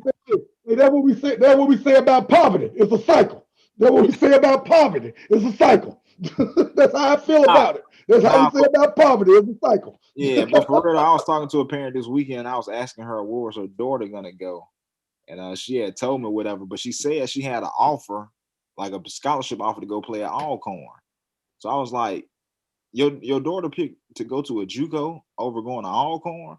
She was like, yeah, she kind of just want to stay, you know what I'm saying, work on her academics. But she already has an academic scholarship to go to any school in the state if she wanted to. So I was like, I'm not really understanding. I'm like, you do know that if you go to a JUCO, you might not be guaranteed to go play basketball anymore, right? She was like, yeah, we thought about that, but she kind of just want to take it easy at first, go to JUCO. I was like, okay, but that's just what you deal with. You know what I'm saying? You turn down going to play at a 4-year school to go play at a 2-year school because that's what you're used to. You know? Well, I'm gonna tell you something, and I shared this with Coach Felton, guys, and it was really eye-opening for me when you talk about our kids in Mississippi having that, a lot of us having that mentality of, you know, we ain't gonna try to do too much. We just gonna stay in our area and stay comfortable. You know, about 10, 11 years ago, man, I had loaded up a van and I was taking some kids out of town. I think we were headed to St. Louis, and I shared the story with Coach Felton before. And I had a kid in Jackson shoes, real good player, damn good basketball player. And as we were leaving to go to St. Louis, I can't make this up. The kid told us that she had never, I thought she had never left the state, but this kid had never left Jackson. She had never left South Jackson. And I asked Coach Felton about that because he grew up in Jackson. He was like, and Coach Felton can kind of elaborate on it. I thought it was, he said, no, going from South Jackson to North Jackson was a huge thing. And this kid had never been to North Jackson, let alone out of the city, and has never been out of the state. And we took her to St. Louis. So it was a shell shock. And I know we've come a long way since then. And that's been over a decade ago. But I shared that with Coach Felton. Coach Felton can kind of elaborate on so many kids in this area in Jackson has never, I mean, they won't go to Flowood. They won't go. They've never been to Rankin County before. And that's amazing. When Coach Felton was telling me that, and I shared that with him before, I let him kind of touch on that. I know he's from the area, but Coach, remember I was telling you about that, Felton, about the kid that never left South Jackson before? Yeah, Coach, I remember us talking about it. I was just telling you that it was just some of the problems, that we face is with, like I said, some of them kids was just in their area, and that's all they was relegated to, was just that area. And like I said, man, they was excited, like you said, to go. They got to go on Lakeland Drive, or they got to go down County Line. That was almost like an out-of-town trip. Or go to the mall, North Park. We had a kid one time, and I know we kind of get off the subject, but it was a kid had never seen an escalator. What in the world it was when they saw the people going up, because they just had never been anywhere. Yeah, I was just so shocked that a kid from Jackson that was 16 years old had never been to the other side of Jackson, let alone. So we deal with a lot of that in rural Mississippi, and I think the one thing that exposure basketball do is it allow kids an opportunity to see places and go places. Basketball, what I like about it is, I know it does a lot of things, but basketball can take you to places that you've never been before. And that's one of the most, to me, I think one of the most rewarding things ever. I'm on the road every single weekend with my family, hosting events or playing in events. And so we get a chance to meet a lot of people. And I think me personally has done a lot for my kids, because since they've been babies, they've been hauled all over this country with travel basketball every single weekend from March. I can't make this up, Shoes. When you've been knowing me for years. When I come home, like we just got back from Alabama, I'll be on the road the next 5 weekends, and me and Kim, we drop our suitcases in the foyer and leave them there, because there's no reason to unpack them. So. Yeah, and so that's for my kids, I'm just appreciative of that, because they get a chance to meet all different types of people out throughout all facets of life and stuff like that. So I'll say this, I'll elaborate on this. If you got kids in Jackson that have that situation where they've never gone to North Jackson, never gone out of the area, never gone out of state, imagine what some of the kids in the rural areas are feeling and dealing with, and what they're facing. Because if you got kids here in the metropolitan area, inner city metropolitan area that are faced with that, you've got to believe there's a lot of kids out in the rural areas that are faced with that, with very similar situations where they've never really been out of their small town, other than busting over to the next town for a basketball game, a football game. They've never really traveled. I tell the story of when my son played at Piney Woods that senior year. They went to Bay Springs the last day of the regular season. So we went over, and my wife and I went over there to the game. It was Bay Springs senior day. And I had never been enamored with the JUCOs, never really been into them. I knew kids went to them. My mindset was always, kids go to JUCOs, especially the ball players, were the kids that couldn't qualify or didn't have offers. We went over to the Bay Springs that day, and they had senior day.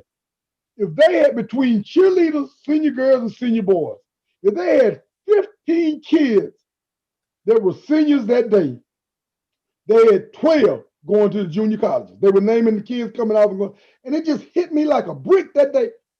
And that's what these kids that's what go on in these smaller rural areas. These kids going to the junior colleges. The junior colleges are their lifeline. The junior colleges is what they know. It really hit me like a brick that day when I heard all of those kids going to the different junior colleges in that area out of Bay Springs. I mean, like I said, there were 15 of them going, there were seniors. There were 12 of them, and the other 3 didn't know what they were going to do yet.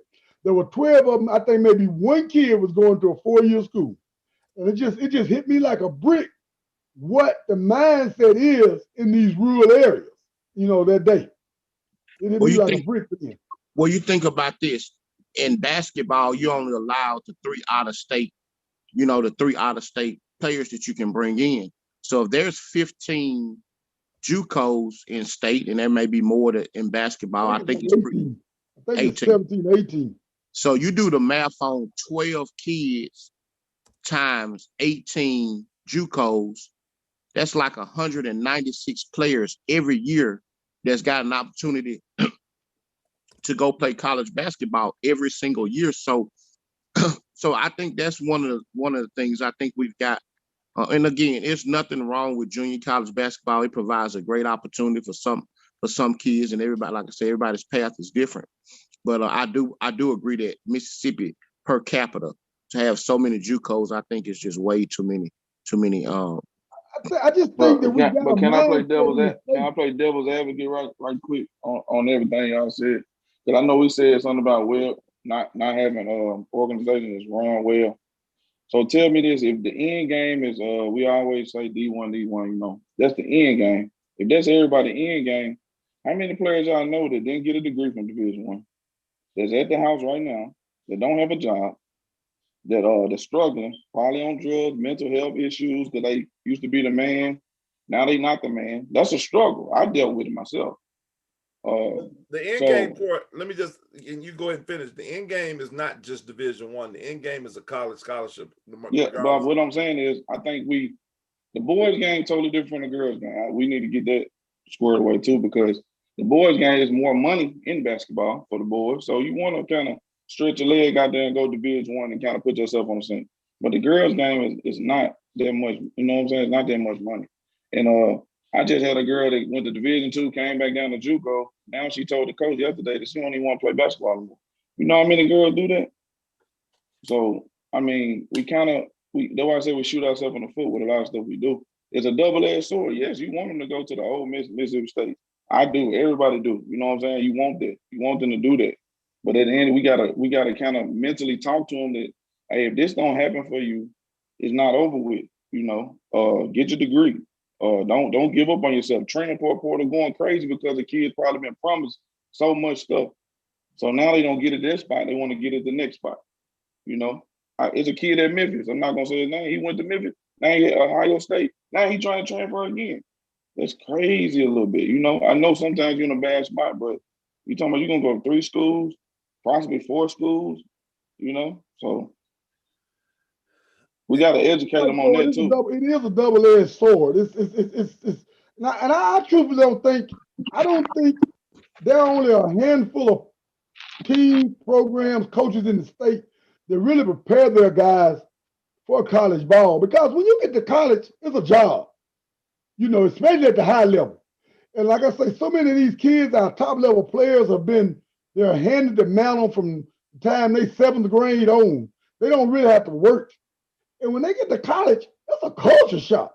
When they get to college and got to work, got to earn their time, got to fight for the time to get on. Later, they don't know how to deal with it. Our kids especially, I think our kids, especially since we have so many rural communities, so many small town communities, I think our kids, football and basketball, I think our kids are culture shock when they get to college and have to really, really compete to get on the floor, on the field or the floor. I think it's a culture shock for a lot of our kids. They're not prepared for it early on. And I think we got to prepare for that too, besides basketball all the time.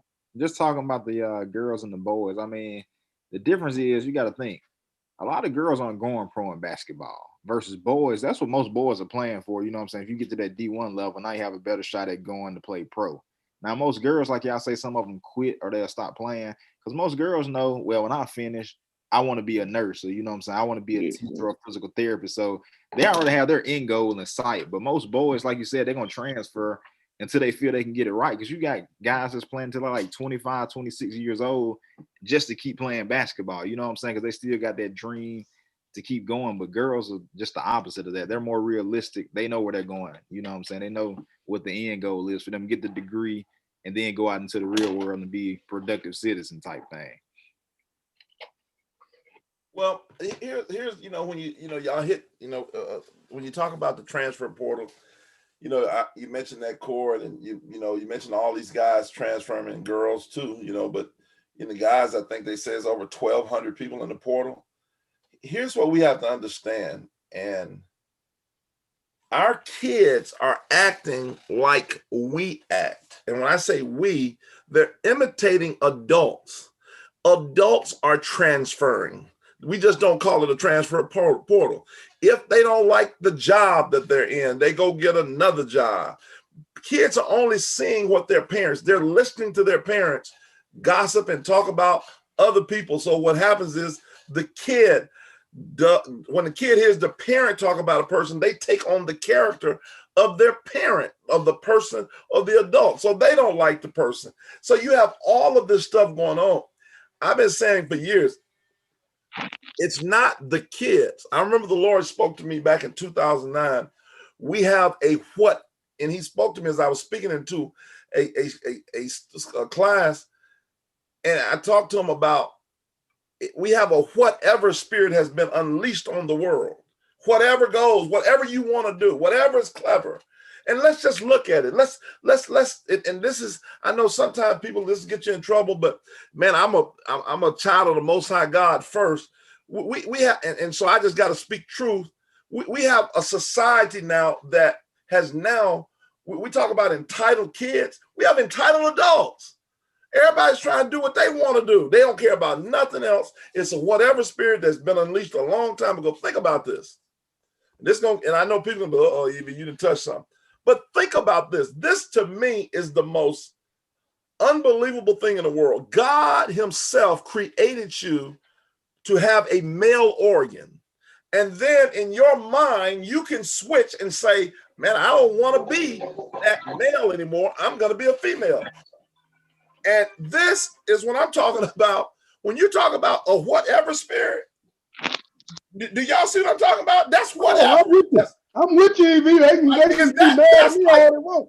That's the craziest thing. And so now you think about our kids and making these decisions. They look at all that stuff. They listen to all the music that they listen to, the crazy stuff that are going in their ear gates, and they're coming out with that stuff. I taught at Murrah High School 2 years ago. I taught 150 kids. I've never seen so many young ladies use profanity. Oh, my bad, Coach EB. Cussing. Like, and with no regard. I ain't never seen it in my life. The world is going nuts. They're not going to stay in these places. They're going to run when there's a little bit of adversity, because why?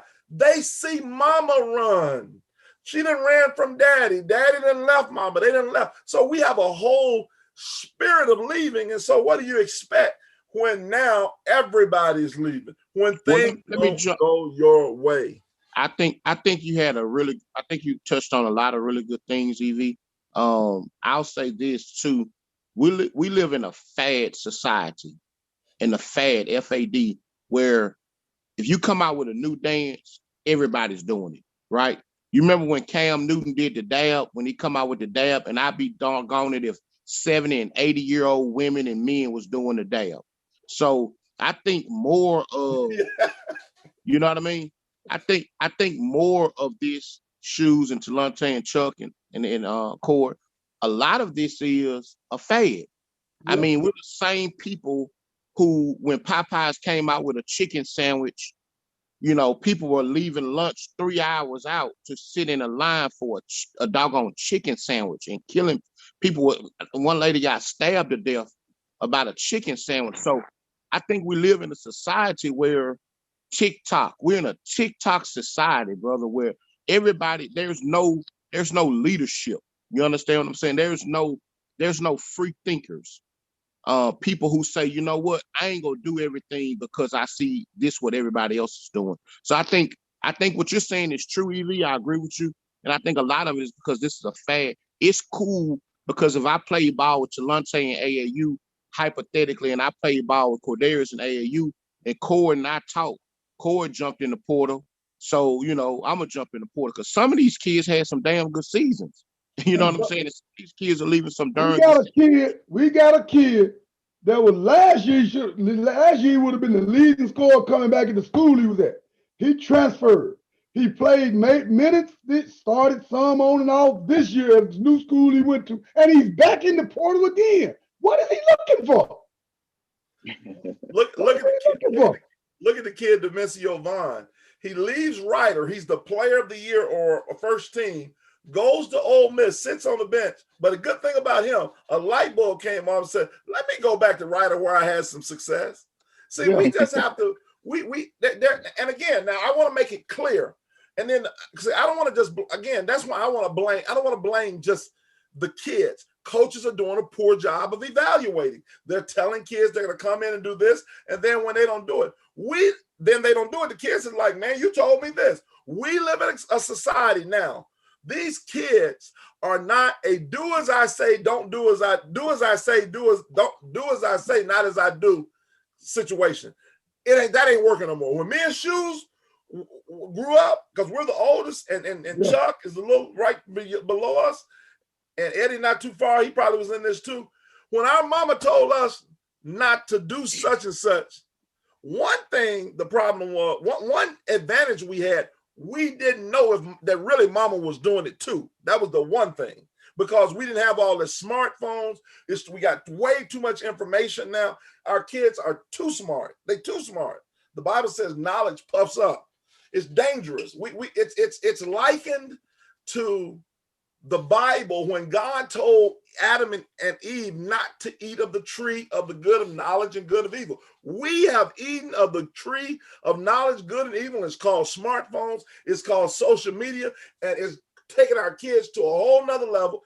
When they tell you, I remember my kid told me, I said, my room wasn't clean. And I said, Ellie, you need to, my daughter, this is me. I'm letting y'all into my house.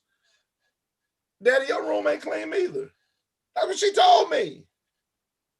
So at the end of the day, I got to model what I want to be my kids to do. And that's the thing, that we're not modeling. If we're honest, we're not good enough models for our kids. And they're doing exactly. If you a coach and you cuss at your kid, how you expect the kid not to cuss back? I don't get it. And then we call that respect. Well, man, you being disrespectful. You disrespecting me, because the Bible says death and life is in the power of the tongue. Y'all got me going here. I mean, and so we have to make changes, man. And that's why it's important. It all comes back to, we're the adults. We know better. We got to do better. Yeah, you got a point there, EB. The kids have so much information now. I agree with you. All our parents could smoke. We better not get caught with a cigarette in our mouth. That don't even make sense. Yeah, our parents could smoke. We better not get caught with a cigarette in our mouth. But now, I mean, kids are like, well, you doing it? I don't give a darn. That's right. And back then, when my mama asked me a question, why you do such and such? Well, boom, slapped it in the mouth. Well, mama, you asked me a question. They weren't asking you no question for answers. They were just asking you a question. Just to be like, it was really a statement. They weren't asking you no question. What mama said, and if you ever told your mama you was lying, oh my God, you just get like, that's the whooping of all whoopings right there. Is that the whooping, Chuck, of all whooping, Chuck? Have you ever told your mama you was lying, she was lying, Chuck? If you don't do that, let me tell you one right quick. I know we got to get on. My dad's sister happened to walk across the room while an adult was in the room. And the lady said, "Hey, baby, how old are you?" And she said, the mom answered before the kid. The mom said, "She 5. She said, "No, I'm not. I'm 6. Man, she got slapped to the ground. the mama was wrong, but you don't correct her in front of another adult. If I say you 5 years old. So yeah, you're right, EV. That was a different era then. So no, you don't correct them, man, even if they wrong. Yeah, this is a different era, and what we have to do, to be honest, if you don't make adjustments to work with these kids, and these kids got so much going on, and we talk about kids rolling eyes and doing stuff like that. Me and Eddie, we had a conversation in Chuck, and we talked about that. Man, we don't know, and they shouldn't do that. I want to make that clear. But man, we just don't know what's going on at the house, what they allow, because most kids are doing what they have been allowed to do. Yeah. And that's what we got to change. And to be honest, you know what we're doing too? We calling too many kids good that aren't good. If we just, man, he's a good kid. Well, yeah, deep down behind all the stuff, but then we got some kids that ain't right. And they ain't right, part of it because the the adult in their life ain't right. Well, I want to say this about the transfer portal, and then I know we had, we were going to talk about the college coaches and some other things we may not get to tonight, but I went on my little soapbox, and I think every situation is different. 900 girls and 1,200 boys or whatever that are in that portal. Every situation is different. So I just want to be clear on that. That all the situations are, again, some kids being spoiled. There are some situations where some kids have been promised things in certain situations, and they hadn't. They were in a tough situation, so they should be leaving the school that they're in. And my only take was, and I said this on my soapbox. I have an issue with, at the beginning, a lot of these college coaches were going out and bitching and complaining on social media about kids leaving and liking all this stuff about the kids in the portal and how, it's so bad. Yet a lot of these college coaches are the same ones who benefiting from the portal. And my thing is, I call that being a hypocrite. If you have an issue with the transfer portal because kids are leaving your program for whatever reason, then don't use that same portal to help make your team better. And so that's the point that I was trying to get across. And there's so many college coaches that did that, and it was just so disturbing. Like, how do y'all run down these kids when y'all use that same system to run and grab kids out of, and you want to run the kids down when sometimes these kids are leaving, they're warranted, their decisions are warranted. Not every one of them. A lot of them just spoiled. Like you said, a lot of them have no business in there. I don't know the percentage of that, but a lot of them have absolute no business in there. And let's be correct about this too, Eddie. While you're talking about, but we're talking about 1,200 kids. There are some kids that's leaving for the wrong reason. There are some kids that got that for whatever the reason they justified. We ain't even talking about all the kids that the coach is running off. Yeah, that's right. That's right. That's We right. ain't even talking about all the kids the coach is running off. The coach is saying, "No, you don't fit my program. You go somewhere else." You're absolutely right, Shoes. That's a whole nother. And I know that there's one program that had about 4 or 5 kids that they were told that they needed to leave. So again, a lot of that, like I say, there's always 3 sides. So it used to be, let's say it's 2 sides they restore. Now it's 3. 3 is their side, your side, and then the truth. So that's my thing. And this don't have nothing to do with anything, but Cordarius may appreciate it. For all y'all college coaches that's not recruiting out of my program, you ain't calling Cordarius, you ain't calling these. Please don't send me another summer camp. I know y'all coming, I don't hear from y'all, but once a damn year, and it's whenever you want me to come to your team camp. If you are not recruiting a kid from the NBA Bobcats, I got 200 kids. So I know I got at least one that you ought to at least be recruiting. If you are not recruiting a kid from my program, just know that do not send me no team camp stuff, because we ain't supporting nobody that ain't supporting us. And that's just the way I roll. Back to our regular scheduled programming. Thank you. Hey, well, let me shift, man, because I had to come down. But I want to shift to this weekend, big tournament in Jackson, AU tournament, Hoop Fest tour. I think it's Hoop Fest with Mal Monday. So a lot of good teams going to be there. Let's, I want to mention, at least run off, and we'll go over this over the summer. I'll be doing myself. I know, like I said, some previews about all of the teams, and I've asked the coaches on Twitter and different things on social media to get me your rosters in. We'll talk about it. And also, if you would, highlight some people that you want me to talk about, and we'll put that on the website. But then also, I know I'm getting up to speed. I'm going to be also ranking some AAU programs, as well, about where they are. And it's going to be very simple. If you go head to head at the end of the day, then, hey, that's it. So this weekend is going to be great. Skill set on the boys' side.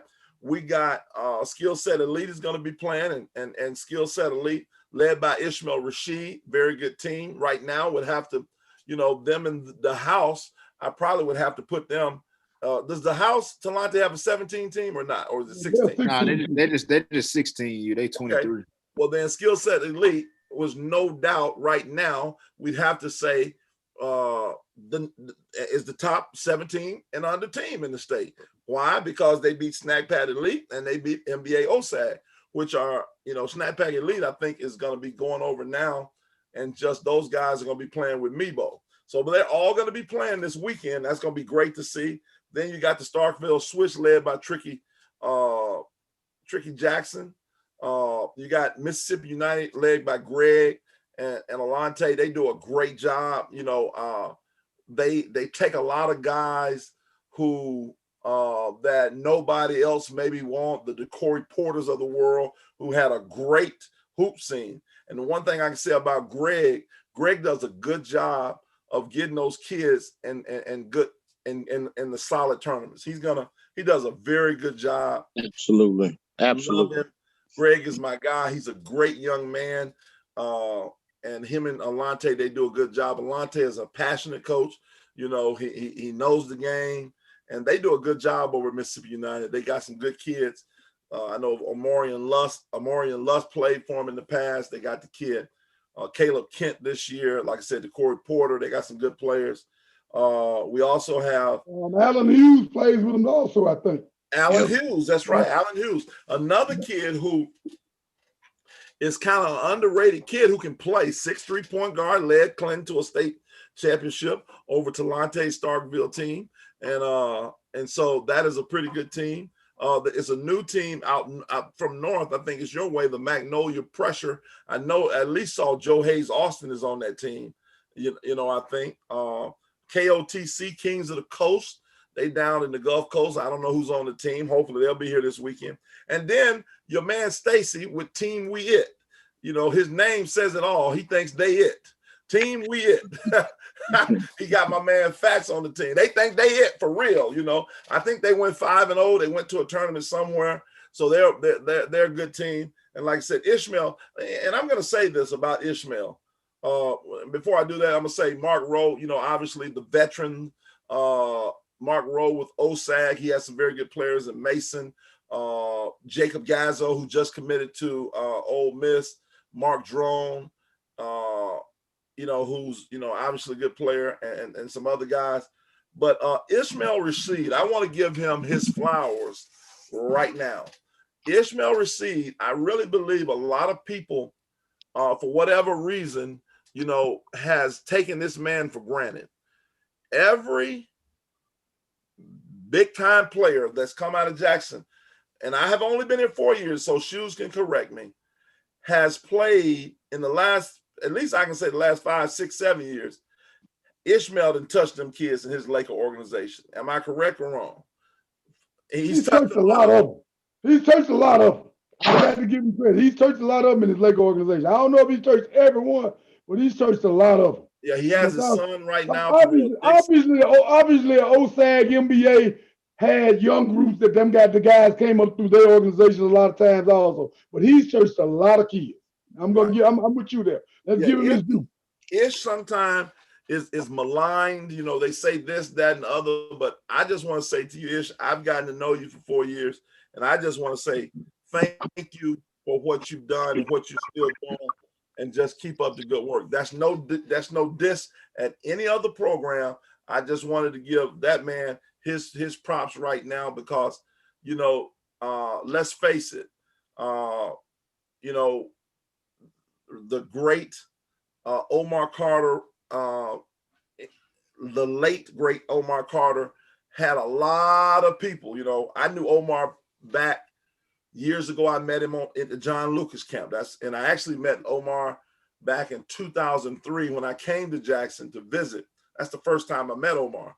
And all I heard when I got here and started living here, Omar Carter, this, that, all the negative stuff people said.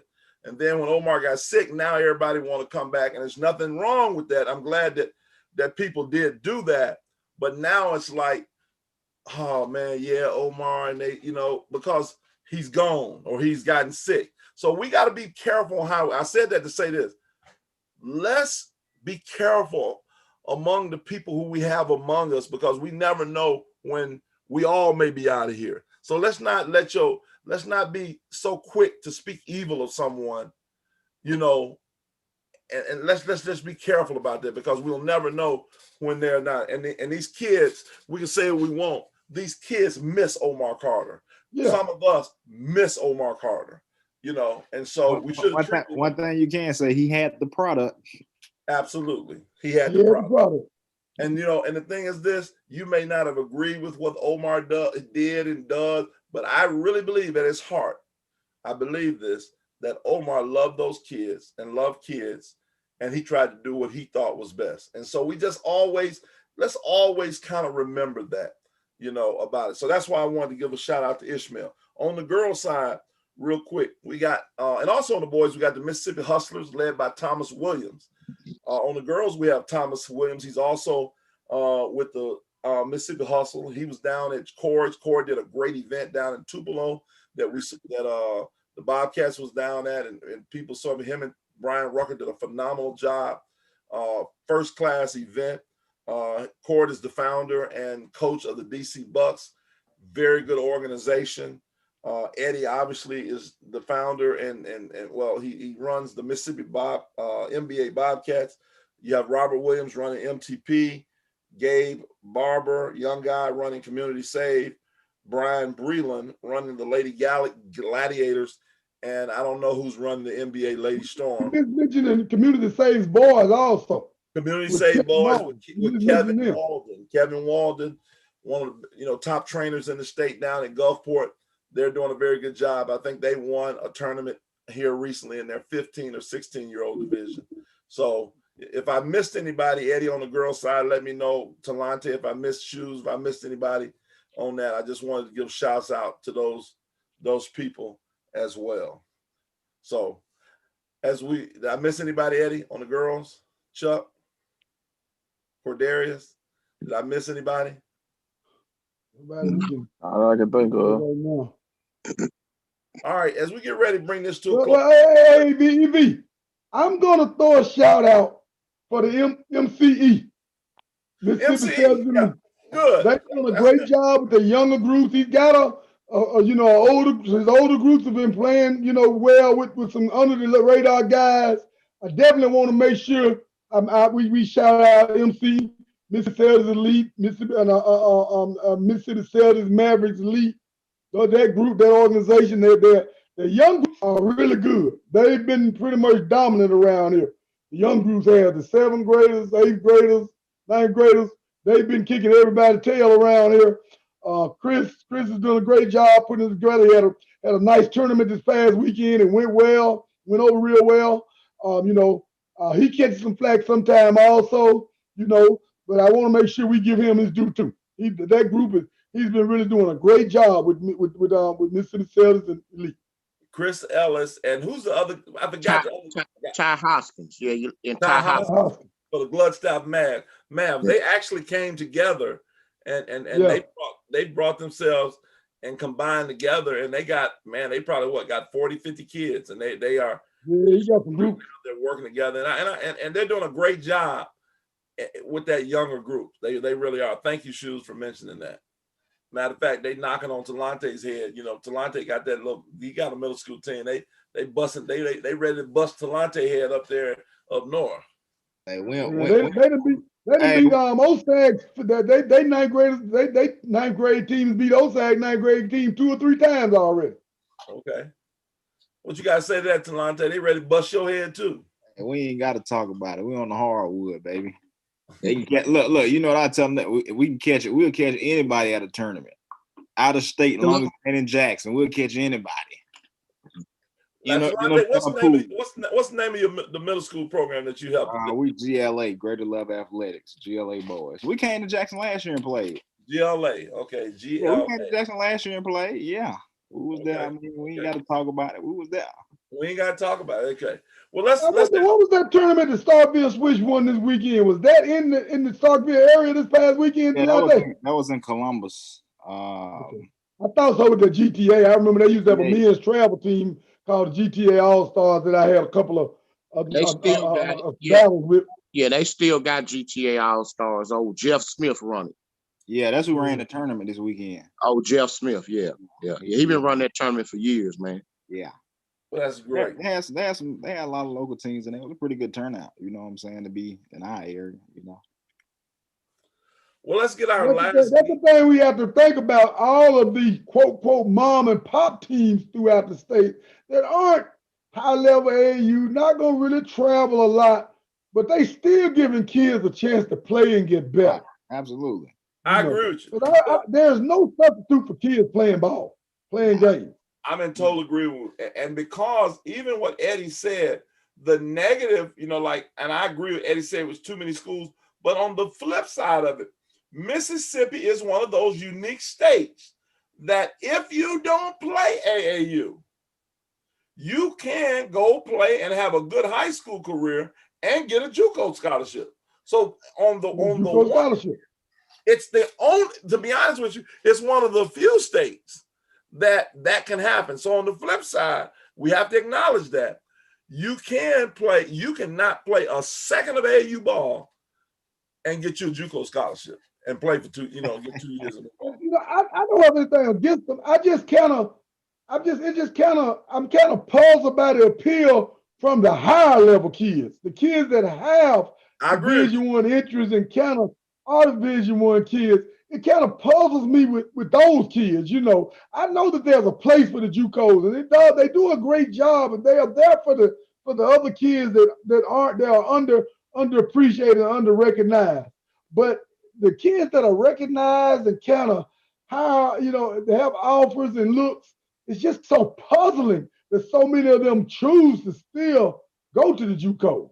Yeah, and I'm just gonna say it. You shouldn't be turning down Jackson State and Alcorn State to go to any of these JUCOs.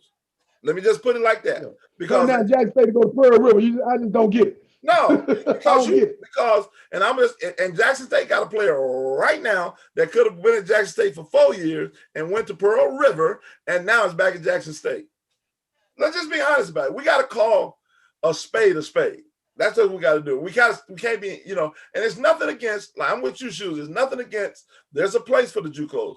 I know when I had my prep school guys and we went and played the JUCOs, they couldn't believe how beautiful, and they came from all over the country.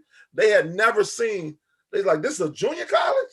Because the campuses, I mean, if you go to Jones and wherever, the campuses look like 4-year colleges, small 4-year colleges. Yeah, you got the hands that made that Raymond campus is nice.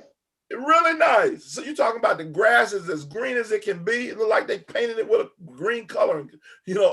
So we're not, don't take this as we're against JUCOs, we're not. But the goal is to go to a 4-year school if possible. Well, again, before we go to our last geek, I just say it always boils down to each situation is different.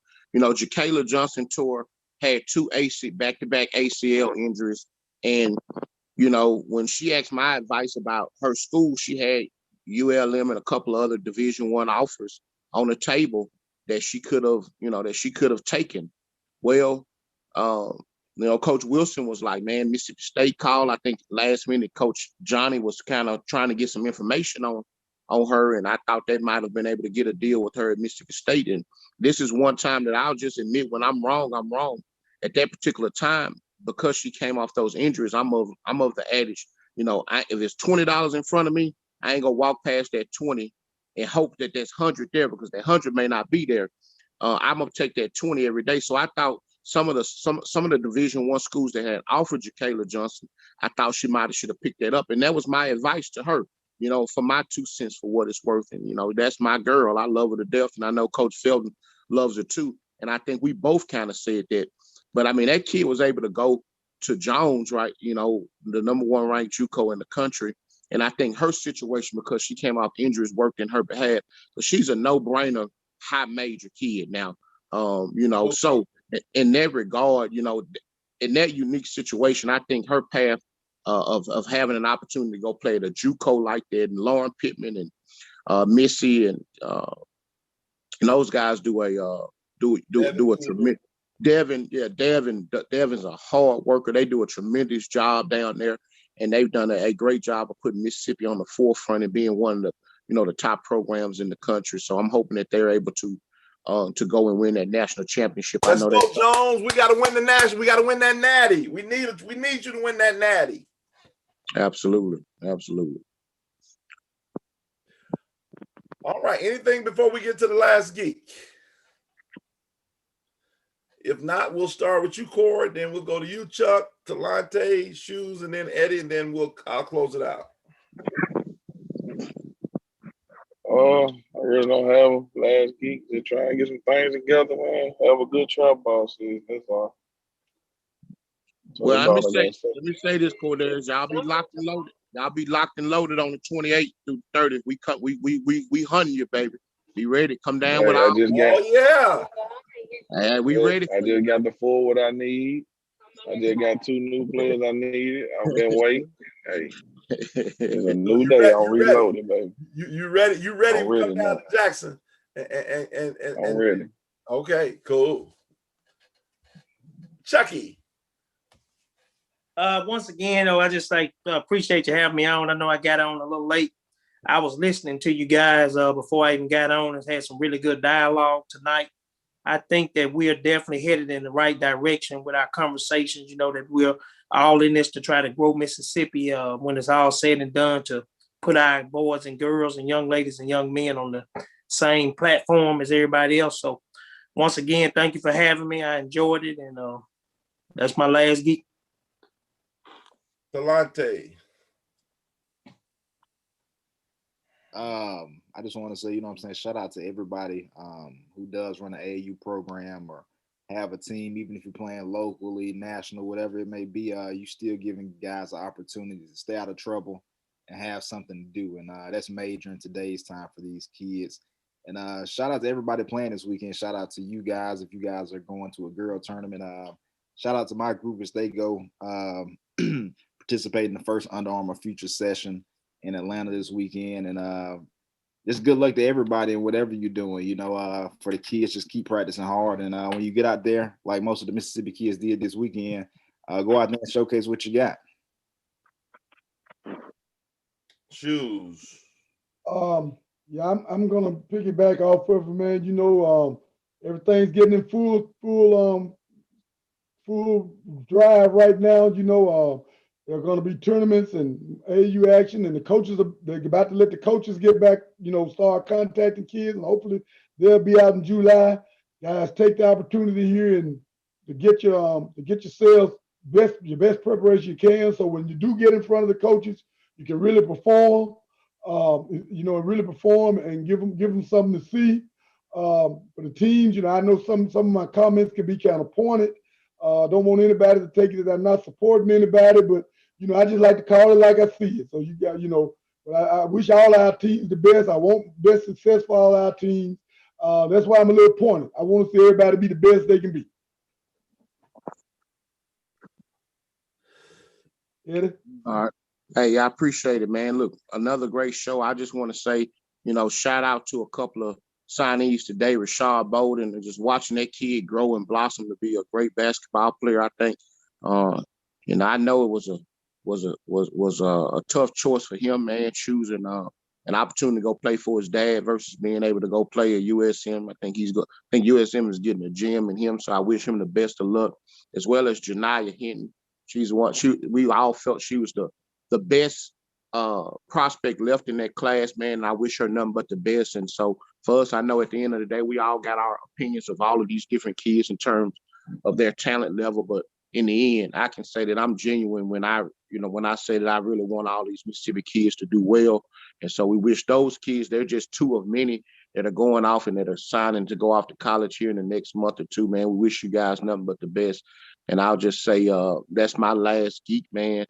Shout out to Bobcat Nation as we get ready to venture on to this second half of the AAU travel season. And can't wait to beat up on Cordarius, them and whoever else come to Magnolia Classic here in about a month or so. So Magnolia Classic is the place to be, May the 28th through 30th.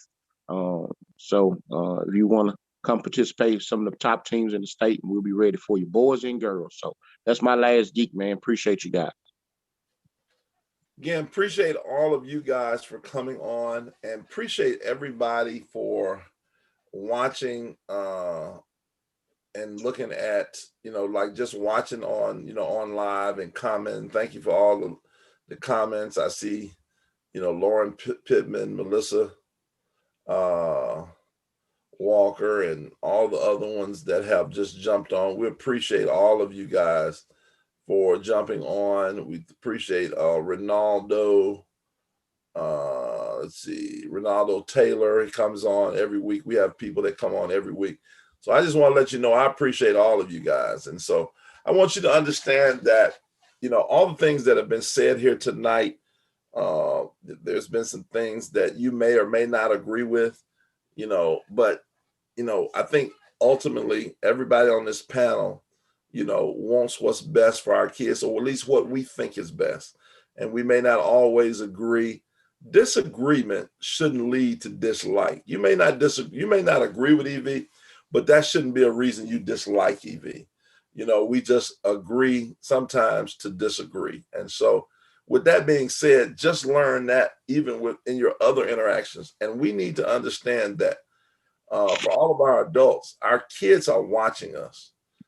Everything that we do, they see you. They see you on social media, and they are imitating and emulating us. And so let us try to go out and be better examples. And so for Kadarius Jones, Charles Felton, Eddie Young, Shoes Johnson, Talante Weber, I'm Coach EV, aka EV the Geeker, saying good evening.